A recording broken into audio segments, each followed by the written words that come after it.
जो बीज मिट्टी से भयभीत होते हैं वो कभी पेड़ नहीं बन पाते। वैसे ही मुश्किलों से डरने वाले कभी बड़े नहीं बन पाते। सुप्रभात, मैं हूं प्रतिबिंब शर्मा आपके साथ। सबसे पहले नजर मुख्य गतिविधियों पर। मॉनसून सत्र का आज 12वां दिन। सदन की कार्रवाई से पहले आज बुलाई गई एनडीए संसदीय दल की बैठक। प्रधानमंत्री नरेंद्र मोदी करेंगे सदस्यों को संबोधित। ऑपरेशन सिंदूर और ऑपरेशन महादेव के लिए करेंगे सेना की सराहना।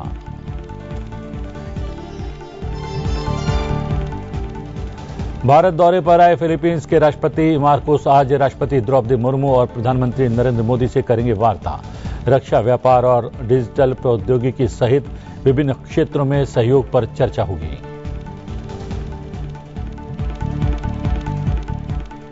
भारत ने रूस से कच्चे तेल की खरीदी पर अमेरिकी आलोचना को किया खारिज। कहा, अनुचित और अविवेकपूर्ण तरीके से बनाया गया निशाना। ईयू और अमेरिका खुद रूस से करते हैं व्यापार। प्रधानमंत्री मोदी की परीक्षा पे चर्चा 2025 गिनीज वर्ल्ड रिकॉर्ड से सम्मानित। कार्यक्रम के 8वें संस्करण के दौरान प्राप्त हुए 3.53 करोड़ पंजीकरण। एक महीने में किसी नागरिक सहभागिता मंच पर सबसे अधिक लोगों के पंजीकरण। युवा भारतीय क्रिकेट टीम ने दिखाई जांबाजी। अंतिम टेस्ट में इंग्लैंड को 6 रनों से हराकर सीरीज की ड्रॉ।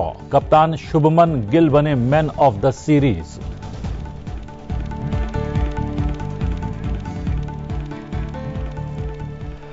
संसद की आज की कार्रवाई से ठीक पहले आज एनडीए की विशेष बैठक बुलाई गई है। जी हां, इस बैठक में एनडीए के सभी घटक दल पहुंचेंगे, लेकिन उससे पहले हम बता देते हैं कि आज संसद के दोनों सदनों में क्या कुछ विशेष रहने वाला है। आज संसद के मानसून सत्र का 12वां दिन है। आइए जानते हैं दोनों सदनों में सूचीबद्ध कार्यों के बारे में। लोकसभा में आज कृषि एवं किसान कल्याण मंत्रालय में राज्य मंत्री रामनाथ ठाकुर संबंधित मंत्रालय की स्थायी समिति के प्रतिवेदन के संबंध में अपना वक्तव्य देंगे। ग्रामीण विकास मंत्रालय में राज्य मंत्री कमलेश पासवान संबंधित मंत्रालय की स्थायी समिति के प्रतिवेदन के संबंध में अपना वक्तव्य जारी करेंगे। कृषि एवं किसान कल्याण मंत्रालय में राज्य मंत्री भागीरथ चौधरी संबंधित मंत्रालय की स्थायी समिति के प्रतिवेदन के संबंध में अपना वक्तव्य देंगे। संसदीय कार्य मंत्रालय में राज्य मंत्री अर्जुन राम मेघवाल 17 दिसंबर 2024 को पेश किए गए गोवा राज्यसभा निर्वाचन क्षेत्र अनुसूचित जनजाति प्रतिनिधित्व का पुनः समायोजन विधेयक 2024 को आगे विचार तथा पारित किए जाने के लिए प्रस्तावित करेंगे।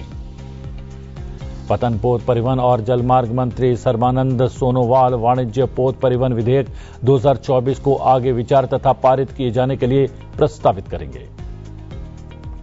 युवा कार्यक्रम एवं खेल मंत्री डॉक्टर मनसुख मांडविया राष्ट्रीय खेल शासन विधेयक 2025 विचार तथा पारित किए जाने के लिए प्रस्तावित करेंगे। इसके साथ ही राष्ट्रीय डोपिंग रोधी संशोधन विधेयक 2025 भी विचार तथा पारित किए जाने के लिए प्रस्तावित किया जाएगा। दोनों ही विधेयक चर्चा के लिए साथ लिए जाएंगे। वहीं राज्यसभा की बात करें तो आज स्वास्थ्य एवं परिवार कल्याण मंत्रालय में राज्य मंत्री प्रताप राव जाधव संबंधित मंत्रालय की संसदीय स्थायी समिति के प्रतिवेदन के संबंध में अपना वक्तव्य देंगे। जल शक्ति मंत्रालय में राज्य मंत्री राजभूषण चौधरी संबंधित मंत्रालय की संसदीय स्थायी समिति के प्रतिवेदन के संबंध में अपना वक्तव्य देंगे। केंद्रीय वित्त मंत्री निर्मला सीतारमण सीमा शुल्क टैरिफ अधिनियम 1975 की दूसरी अनुसूची में संशोधन के संबंध में परिनियत संकल्प पेश करेंगे। गृहमंत्री अमित शाह मणिपुर में राष्ट्रपति शासन अगले 6 महीने तक जारी रखे जाने के संबंध में परिनियत संकल्प पेश करेंगे। पतन पोत परिवहन और जलमार्ग मंत्री सर्बानंद सोनोवाल द्वारा 23 जुलाई 2025 को समुद्र द्वारा माल वहन विधेयक 2025 पर उपस्थित किए गए प्रस्ताव पर आगे विचार तथा पारित किए जाने के लिए प्रस्तावित करेंगे। मॉनसून सत्र के दौरान सदन में विपक्ष के लगातार हंगामे के बीच आज एनडीए संसदीय दल की महत्वपूर्ण बैठक होने जा रही है, जिसे प्रधानमंत्री नरेंद्र मोदी संबोधित करेंगे। एनडीए संसदीय दल की बैठक आज सुबह 9:30 बजे बुलाई गई है। इस बैठक में आतंकवाद के खिलाफ ऑपरेशन सिंदूर चलाने के लिए प्रधानमंत्री नरेंद्र मोदी को सम्मानित किया जाएगा। इसके बाद प्रधानमंत्री नरेंद्र मोदी एनडीए सांसदों को संबोधित भी करेंगे। मॉनसून सत्र के दौरान एनडीए की इस पहली बैठक को बेहद महत्वपूर्ण माना जा रहा है। प्रधानमंत्री नरेंद्र मोदी ऑपरेशन सिंदूर और ऑपरेशन महादेव के लिए सेना की सराहना कर सकते हैं, साथ ही उनका मनोबल भी बढ़ाएंगे। जीएमसी बालयोगी सभागार में होने वाली बैठक में एनडीए के सभी सांसदों को अनिवार्य तौर पर उपस्थित रहने के लिए कहा गया है। प्रधानमंत्री नरेंद्र मोदी 6 अगस्त को दिल्ली के कर्तव्य पथ स्थित कर्तव्य भवन जाकर उसका उद्घाटन करेंगे। प्रधानमंत्री नरेंद्र मोदी बुधवार 6 अगस्त को दोपहर लगभग 12:15 पर दिल्ली के कर्तव्य पथ स्थित कर्तव्य भवन जाकर उसका उद्घाटन करेंगे। इसके बाद प्रधानमंत्री नरेंद्र मोदी शाम लगभग 6:30 बजे कर्तव्य पथ पर एक सार्वजनिक कार्यक्रम को संबोधित भी करेंगे। ये प्रधानमंत्री के आधुनिक, कुशल और नागरिक केंद्रित शासन के दृष्टिकोण के प्रति सरकार की प्रतिबद्धता में एक महत्वपूर्ण मील का पत्थर साबित होगा। कर्तव्य भवन 3, जिसका उद्घाटन किया जा रहा है, सेंट्रल विस्टा के व्यापक परिवर्तन का एक अहम हिस्सा है। ये कई आगामी कॉमन सेंट्रल सेक्रेटेरिएट भवनों में से पहला है, जिसका उद्देश्य प्रशासनिक प्रक्रियाओं को सुव्यवस्थित और चुस्त शासन को सक्षम बनाना है। मंत्रालय को एक साथ स्थापित करके और अत्याधुनिक बुनियादी ढांचे को अपनाकर साझा केंद्रीय सचिवालय अंतर मंत्रालय समन्वय में सुधार लाएगा, नीति कार्यान्वयन में तेजी लाएगा और एक उत्तरदायी प्रशासनिक पारिस्थितिकी तंत्र को बढ़ावा देगा। फिलीपींस के राष्ट्रपति फर्डिनेंड आर मार्कोस जूनियर 5 दिवसीय भारत की यात्रा के लिए सोमवार को दिल्ली पहुंच चुके हैं। अपनी इस यात्रा के दौरान वो राष्ट्रपति द्रौपदी मुर्मू से मुलाकात करेंगे और प्रधानमंत्री नरेंद्र मोदी के साथ द्विपक्षीय वार्ता भी करेंगे।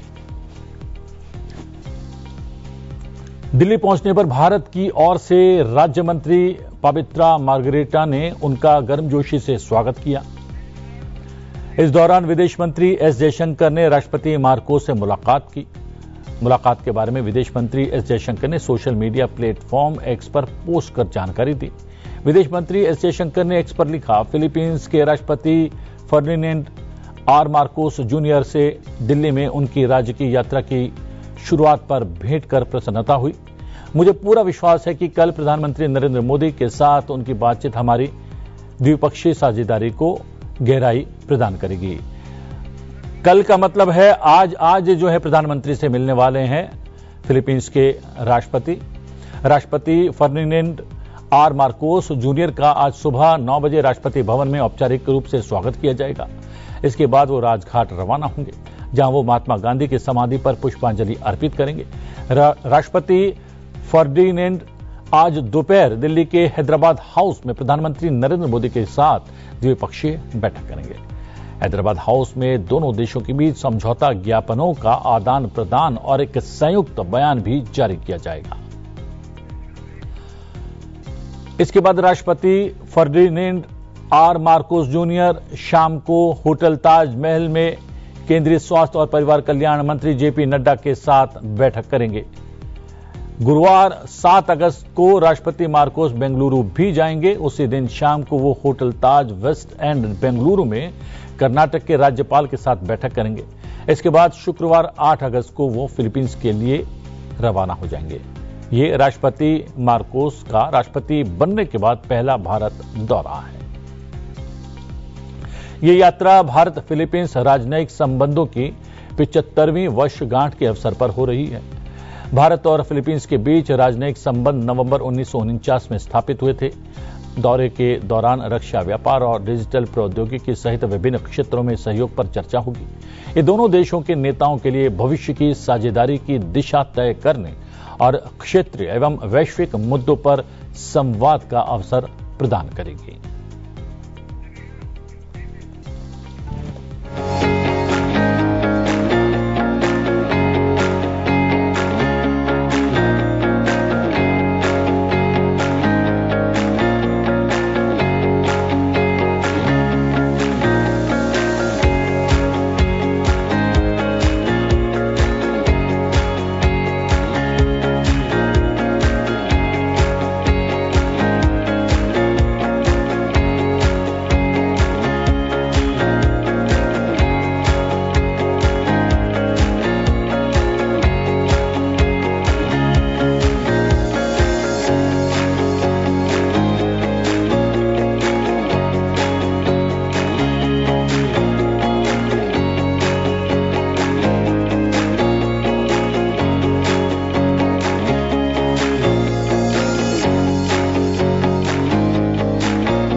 बेंगलुरु के लोगों को जल्द ही एक नई मेट्रो की बड़ी सौगात मिलने जा रही है। प्रधानमंत्री नरेंद्र मोदी 10 अगस्त को बेंगलुरु मेट्रो की बहुप्रतीक्षित येलो लाइन का उद्घाटन करने वाले हैं। बेंगलुरु दक्षिण से बीजेपी सांसद तेजस्वी सूर्या ने सोशल मीडिया पर जानकारी साझा करते हुए लिखा, प्रधानमंत्री श्री नरेंद्र मोदी जी 10 अगस्त को अत्यंत महत्वपूर्ण येलो लाइन मेट्रो का उद्घाटन करेंगे। बेंगलुरु के सभी लोगों की ओर से मैं प्रधानमंत्री मोदी को धन्यवाद देता हूं कि उन्होंने हमेशा हमारे शहर के बुनियादी ढांचे के विकास को प्राथमिकता दी है। तेजस्वी सूर्या ने कहा कि बेंगलुरु की लगातार बढ़ती ट्रैफिक समस्या का स्थायी समाधान सार्वजनिक परिवहन के माध्यम से ही संभव है और मेट्रो नेटवर्क का विस्तार उसी दिशा में एक बहुत बड़ा कदम है। उन्होंने ये भी बताया कि येलो लाइन का उद्घाटन 15 अगस्त की तय समय सीमा से पहले किया जा रहा है, जो परियोजना के समय पर पूरा होने को दर्शाता है। झारखंड आंदोलन के जनक, झारखंड मुक्ति मोर्चा के संस्थापक, झारखंड के पूर्व मुख्यमंत्री और राज्यसभा सांसद दिशोम गुरु शिबू सोरेन नहीं रहे। शिबू सोरेन का सोमवार सुबह लंबी बीमारी के बाद 81 वर्ष की आयु में निधन हो गया। राष्ट्रपति द्रौपदी मुर्मू, प्रधानमंत्री नरेंद्र मोदी, लोकसभा अध्यक्ष ओम बिरला सहित तमाम नेताओं ने उन्हें श्रद्धांजलि अर्पित की। राष्ट्रपति द्रौपदी मुर्मू ने सोमवार को नई दिल्ली के सर गंगाराम अस्पताल पहुंचकर झारखंड के पूर्व मुख्यमंत्री और झारखंड मुक्ति मोर्चा के संस्थापक शिबू सोरेन को श्रद्धांजलि दी। उन्होंने हेमंत सोरेन से मुलाकात कर परिवार के प्रति अपनी संवेदनाएं व्यक्त की। राष्ट्रपति द्रौपदी मुर्मू ने अपने शोक संदेश में कहा कि शिबू सोरेन का निधन सामाजिक न्याय के क्षेत्र में एक बड़ी क्षति है। उन्होंने आदिवासी अस्मिता और झारखंड राज्य के निर्माण के लिए संघर्ष किया। जमीनी स्तर पर काम करने के अलावा उन्होंने झारखंड के मुख्यमंत्री, केंद्रीय मंत्री और सांसद के रूप में भी योगदान दिया। जन कल्याण, विशेषकर आदिवासी समुदायों के प्रति उनके योगदान को सदैव याद रखा जाएगा। मैं उनके पुत्र और झारखंड के मुख्यमंत्री श्री हेमंत सोरेन जी, परिवार के अन्य सदस्यों और प्रशंसकों के प्रति अपनी गहरी संवेदना व्यक्त करता हूं। इससे पहले प्रधानमंत्री नरेंद्र मोदी ने दिल्ली के सर गंगाराम अस्पताल पहुंचकर झारखंड मुक्ति मोर्चा के संस्थापक और पूर्व मुख्यमंत्री शिबू सोरेन को श्रद्धांजलि अर्पित की। इस दौरान उन्होंने झारखंड के मुख्यमंत्री हेमंत सोरेन से मुलाकात कर अपनी संवेदनाएं व्यक्त की।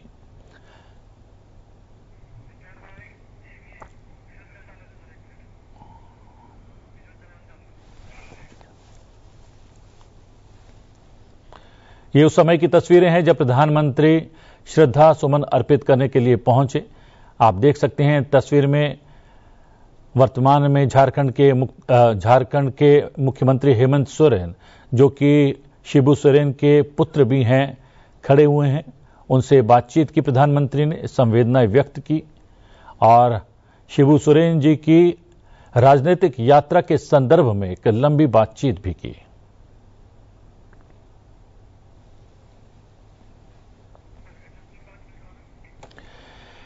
इस बीच लोकसभा अध्यक्ष ओम बिरला ने भी सोमवार को सर गंगाराम अस्पताल पहुंचकर श्री शिबू सोरेन जी को भावपूर्ण श्रद्धांजलि अर्पित की। उन्होंने सोरेन परिवार से मिलकर दुख की इस अपार घड़ी में अपनी संवेदनाएं व्यक्त की।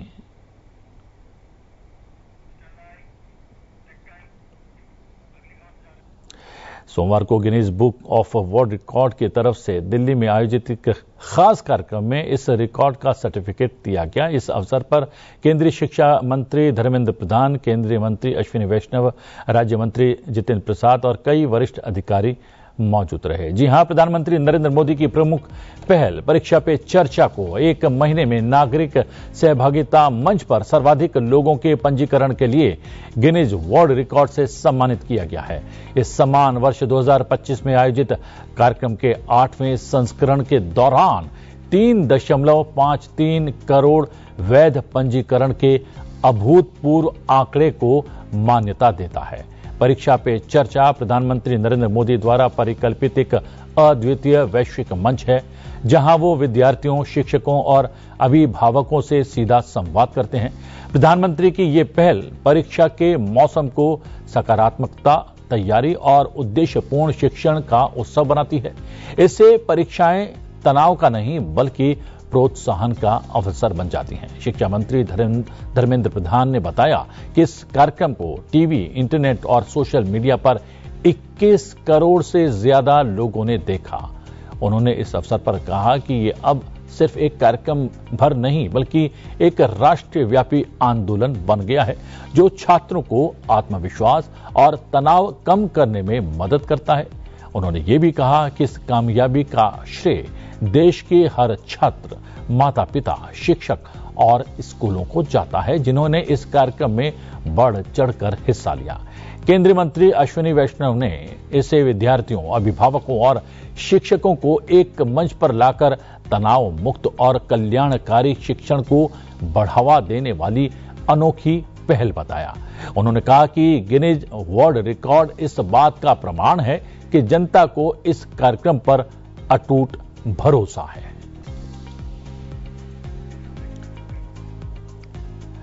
भारत ने रूस से कच्चे तेल की खरीद के लिए नई दिल्ली को अनुचित और अविवेकपूर्ण तरीके से निशाना बनाने को लेकर सोमवार को अमेरिका और यूरोपीय संघ पर जोरदार पलटवार किया। भारत ने रूस से तेल खरीदने पर अमेरिका और यूरोपीय संघ की आलोचना का जवाब दिया। विदेश मंत्रालय ने कहा कि आलोचना करने वाले देश भी रूस से व्यापार कर रहे हैं। भारत ने राष्ट्रीय हितों को देखते हुए रूस से तेल खरीदा है। यूरोपीय संघ का रूस के साथ व्यापार भारत से कहीं ज्यादा है। भारत सरकार ने रूस से तेल आयात करने को लेकर अमेरिका और यूरोपीय संघ की आलोचना को खारिज करते हुए इसे अनुचित और तर्कहीन बताया है। विदेश मंत्रालय के प्रवक्ता ने कहा, भारत अपने राष्ट्रीय हितों और आर्थिक सुरक्षा की रक्षा करने के लिए सभी जरूरी कदम उठाएगा। अमेरिका भी रूस से अपने परमाणु उद्योग के लिए यूरेनियम, हेक्साफ्लोराइड और ईवी उद्योग के लिए पैलेडियम का आयात जारी रखे हुए है। इसके अलावा अमेरिका रूस से उर्वरक और रसायन भी आयात करता है। विदेश मंत्रालय ने आंकड़े जारी करते हुए कहा कि यूरोपीय संघ ने 2024 में रूस के साथ 67.5 बिलियन यूरो का द्विपक्षीय व्यापार किया है और 2023 में 17.2 बिलियन यूरो का व्यापार किया था, जो कि भारत रूस व्यापार से कहीं ज्यादा है। आज बहुत ही विशेष दिन है। 2019 में आज ही के दिन सरकार ने संसद में जम्मू कश्मीर के लिए अनुच्छेद 370 के प्रावधानों को निरस्त करने और राज्य को 2 केंद्र शासित प्रदेशों जम्मू कश्मीर और लद्दाख में विभाजित करने की घोषणा की थी। अनुच्छेद 370 के निरस्त होने के बाद से प्रधानमंत्री नरेंद्र मोदी के नेतृत्व में जम्मू कश्मीर में बुनियादी ढांचे, पर्यटन और युवा सशक्तिकरण में तेजी से प्रगति हुई है और विकास के नए कीर्तिमान स्थापित किए गए हैं।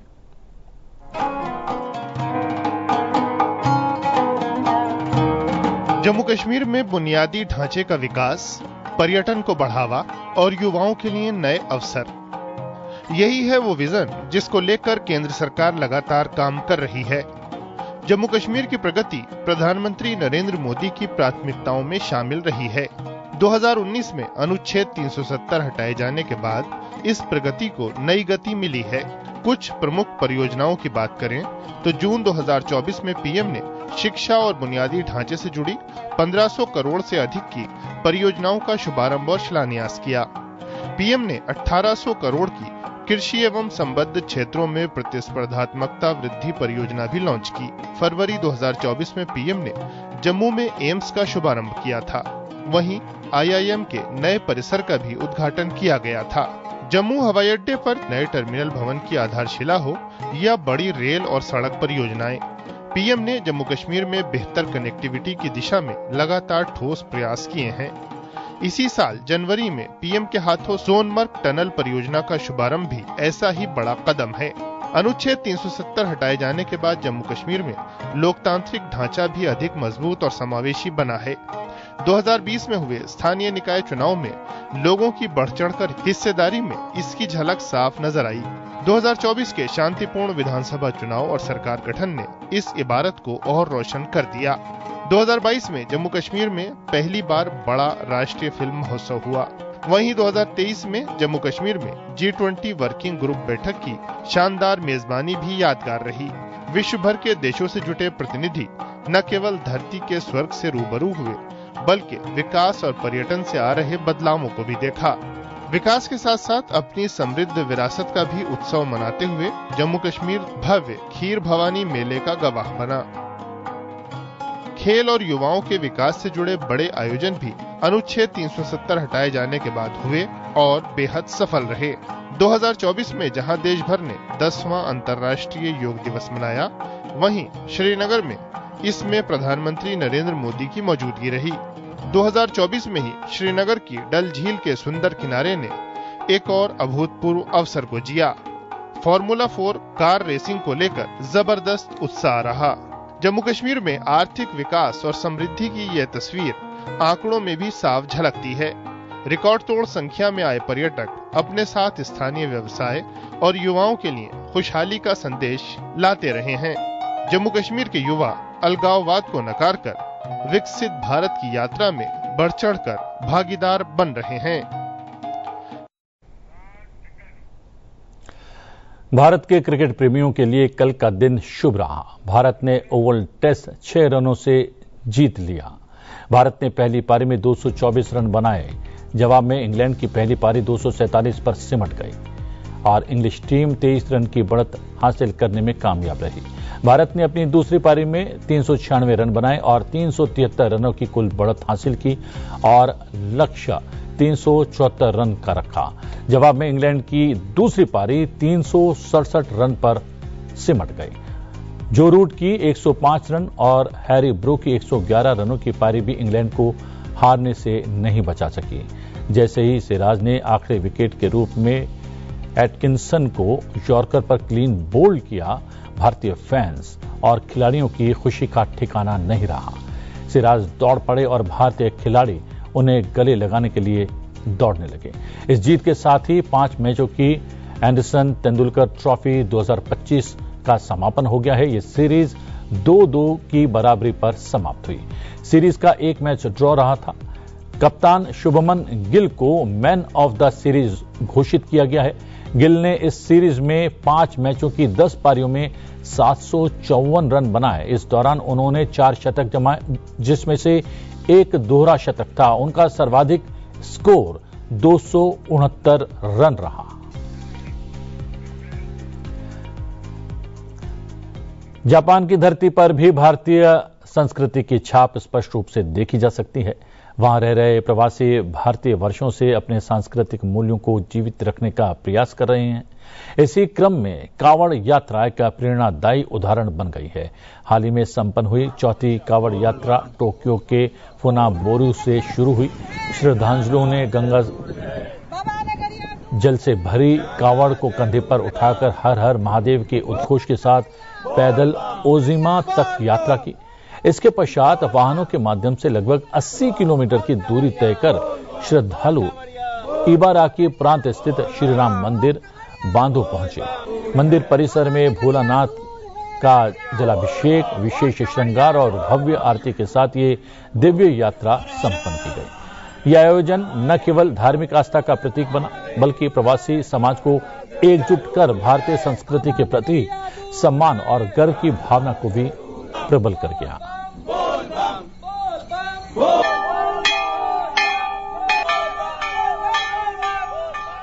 सोमवार की शाम नई दिल्ली के भारत मंडपम में पहला बिम्स्टेक पारंपरिक संगीत महोत्सव का आयोजन किया गया। इस कार्यक्रम का उद्घाटन विदेश मंत्री डॉक्टर एस जयशंकर ने किया। अपने उद्घाटन भाषण में उन्होंने कहा कि संगीत राष्ट्रों के बीच सेतु का काम करता है और देशों के लिए अपनी विरासत और पहचान को अभिव्यक्त करने का एक सशक्त माध्यम भी है। We live in complicated and uncertain times. Our collective desire is to see a fair and representative global order, not one dominated by a few. That quest is often articulated as political or economic rebalancing. But I want to say this to you. Obtaining respect and ensuring dignity for societies can also be achieved through cultural prowess, especially through cultural prowess. In that context, traditions are of particular value because ultimately they define identity.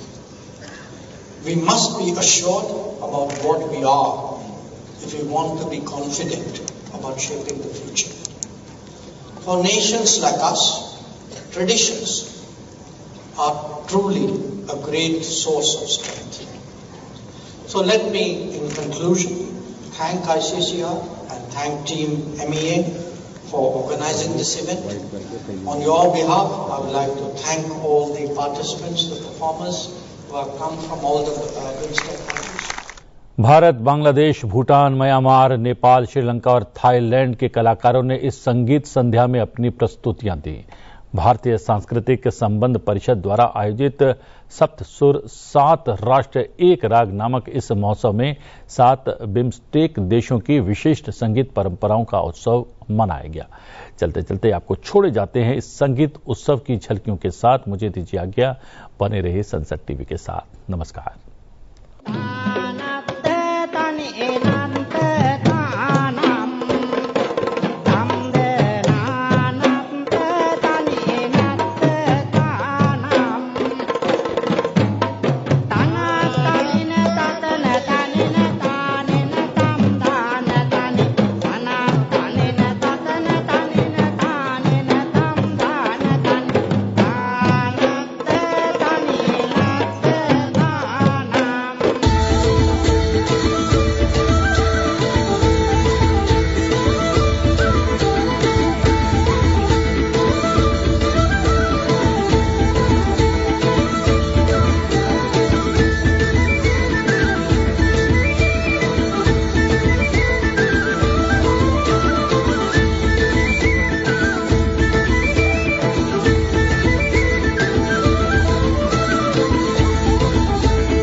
আমি হব বলে চরণ দাসী,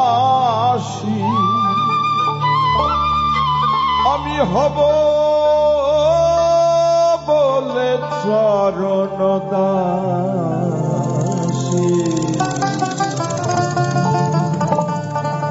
ও তা হয় না কপাল গুনে